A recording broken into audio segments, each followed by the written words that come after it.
Moi, je suis aujourd'hui un homme heureux. Je suis un homme heureux parce que je suis chez vous, parce que je suis en Belgique. J'ai raconté ça tout à l'heure à un groupe un peu plus restreint, mais je voudrais le partager avec vous. Le Québec et la Belgique, c'est pas une affaire qui commence. Madame vient de rappeler un demi-siècle et davantage. Moi, quand j'étais secrétaire général de la francophonie, je dirais que les réalisations les plus significatives, on les a faites parce qu'il y avait entre nous et vous une connivence exceptionnelle. Quand je dis des réalisations significatives, je pense à TV5, par exemple, qui n'est pas rien, télévision de langue française à travers le monde. La France et le Canada étaient pour le lundi contre le mardi, mais les petits pays ou les petits joueurs, comme selon les normes de certains, comme le Québec et la communauté française de Belgique, la région Wallonie-Bruxelles et le gouvernement fédéral belge, on était vraiment extrêmement liés sur certains projets. TV5 est un exemple. Le MASSA, le marché des arts du spectacle à Abidjan, qui est la plus grande tribune de la culture africaine depuis maintenant 25 ans, 30 ans, et c'est la 15e édition cette année. La création de l'Institut du développement durable à Québec, qui était à l'époque l'Institut de l'énergie. Ça, vraiment, ça a été... on est vraiment les parrains et les marraines, les Belges et les Québécois de l'Institut. Ça n'aurait jamais existé sans l'appui très solide de votre gouvernement. Et donc, je me trouve chez vous très heureux de pouvoir rappeler ces moments extraordinaires. Et je donne des noms, c'est toujours un peu risqué. Mais j'ai des souvenirs particuliers de certaines personnes comme Roger Lallemand, qui a fait une contribution extraordinaire à la déclaration de Bamako sur la démocratie et l'état de droit sur le continent africain, mais dans l'espace francophone en général. Il est l'une des signatures les plus importantes. Philippe Monfils, Laurette Klings, évidemment, Roger Deheb et Fabienne Reuter, et je pourrais continuer comme ça, le partenaire belge, dont je me souviens encore 20 ans après comme des alliés inconditionnels. Ça allait d'ailleurs dans les deux sens. Quelque chose nous liait. C'était pas tellement, je dirais, l'idée du développement que l'idée de la coopération, que l'idée du partenariat, que l'idée de travailler avec, plutôt que de venir décider que tel projet était prioritaire, etc., etc. Quelqu'un comme Roger Deheb avait ça dans le cœur. Alors, on est ensemble encore aujourd'hui sur un autre sujet, qui est l'intelligence artificielle. Quand j'ai quitté Montréal il y a 2-3 jours, on parlait du G7, c'était avant les événements de l'Iran, qui vont sans doute modifier lors du jour du G7, mais quand même, on parlait donc du G7, et dans les 5 sujets, le deuxième, c'était l'intelligence artificielle.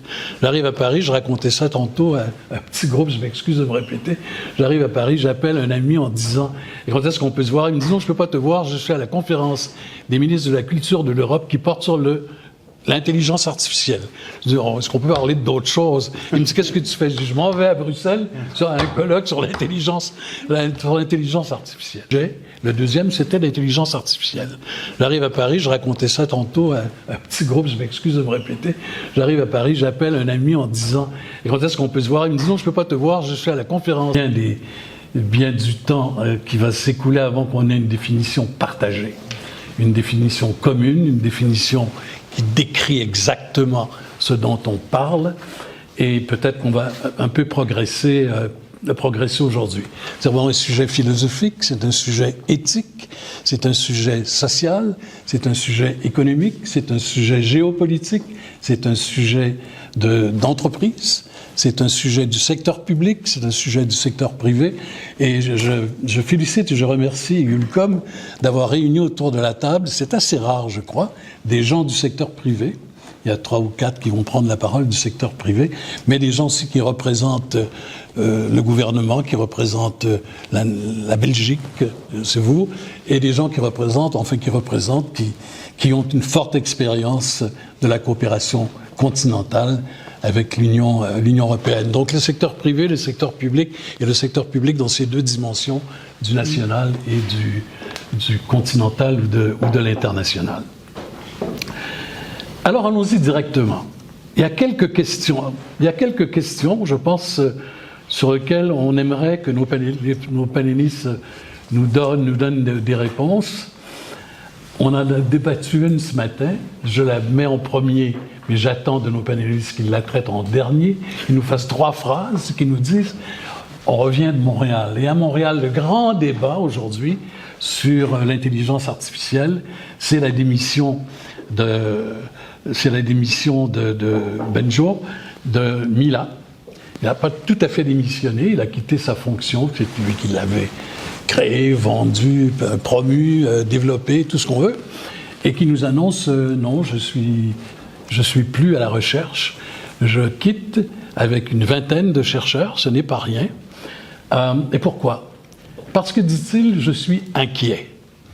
Ce que va devenir l'intelligence artificielle dans 5 ans, dans 10 ans, dans 15 ans, je me dis, dans les systèmes que nous créons, il faut trouver un moyen d'inclure des procédures qui vont empêcher l'IA de nous mentir, de travailler contre nous, de travailler contre nos volontés et contre nos intérêts. Ce n'est pas rien, venant de cet esprit assez spécial et assez, je crois, au plan éthique, assez fiable. Donc, il y a une question là. On parle d'un sujet qui est controversé, qui commence à l'être.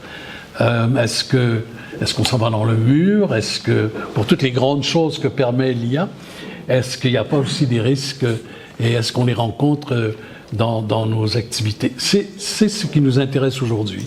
Les gens du secteur privé, les gens du secteur public et les gens de l'international, en quelque sorte, quelle est leur expérience? Comment l'utilisation de l'IA peut rehausser ou non les performances, les rendements, les résultats recherchés dans les différents domaines. On a des gens ici qui sont dans les communications, dans la téléphonie, qui sont dans ces domaines-là, la santé, le transport, la gouvernance,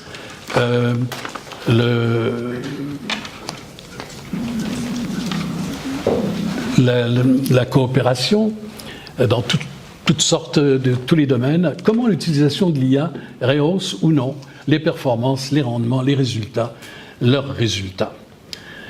Comment aussi nous assurer que les technologies utilisées prennent en compte les réalités locales? Comment on fait pour nous assurer qu'on n'arrive pas avec la question et la solution, la question et la réponse, mais qu'on prend le temps qu'il faut pour connaître les questions des autres, pour voir comment ces questions-là se distinguent, mais en même temps ressemblent aux questions que nous posons nous-mêmes, de telle façon qu'il y ait finalement une convergence de questions et peut-être en conséquence une convergence de recherche, un intérêt commun. Deuxième question, quel travail est nécessaire quand on travaille dans le Sud, par exemple, pour assembler les données pour opérer correctement l'IA? Quelles sont vos expériences de cette donnée de base sans laquelle il n'y a pas d'intelligence artificielle, que sont les données? Quelles précautions aussi doivent être prises pour que l'utilisation de l'IA ne soit pas porteuse de discrimination, d'exclusion? Est-ce qu'on dispose de normes suffisantes au moment où on se parle pour nous assurer qu'on ne crée pas ce que par ailleurs on souhaite combattre? Et enfin, la gouvernance. On a parlé un petit peu entre nous tout à l'heure des travaux qui sont faits aux Nations Unies, à l'Union européenne, à l'UNESCO, à l'OCDE, à l'Union africaine, qui a une politique sur ces questions, à l'ASEAN aussi pour l'Asie du Sud-Est. Tout le monde a réfléchi un peu.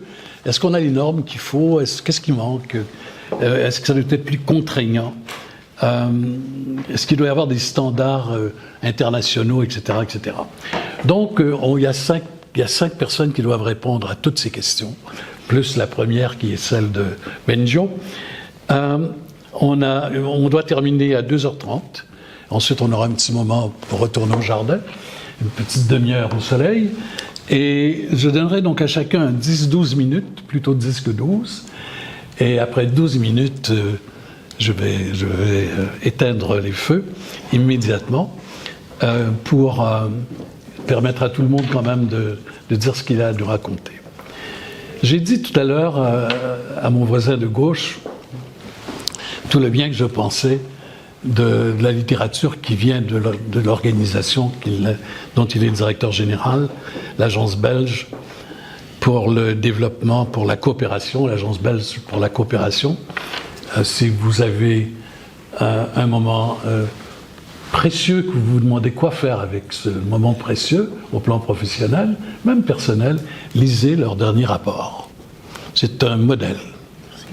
C'est un modèle, je suis heureux de pouvoir le dire, j'en ai lu beaucoup dans ma vie, comme ça rarement. Et je suis d'autant plus content de l'avoir signalé que mon voisin, que Jean m'a dit, on l'a voulu comme ça, on l'a pensé comme ça, de dire aux citoyens belges qui paient la note finalement, voilà ce qu'on fait, voilà ça touche combien de personnes, c'est dans quel domaine, avec quelle perspective.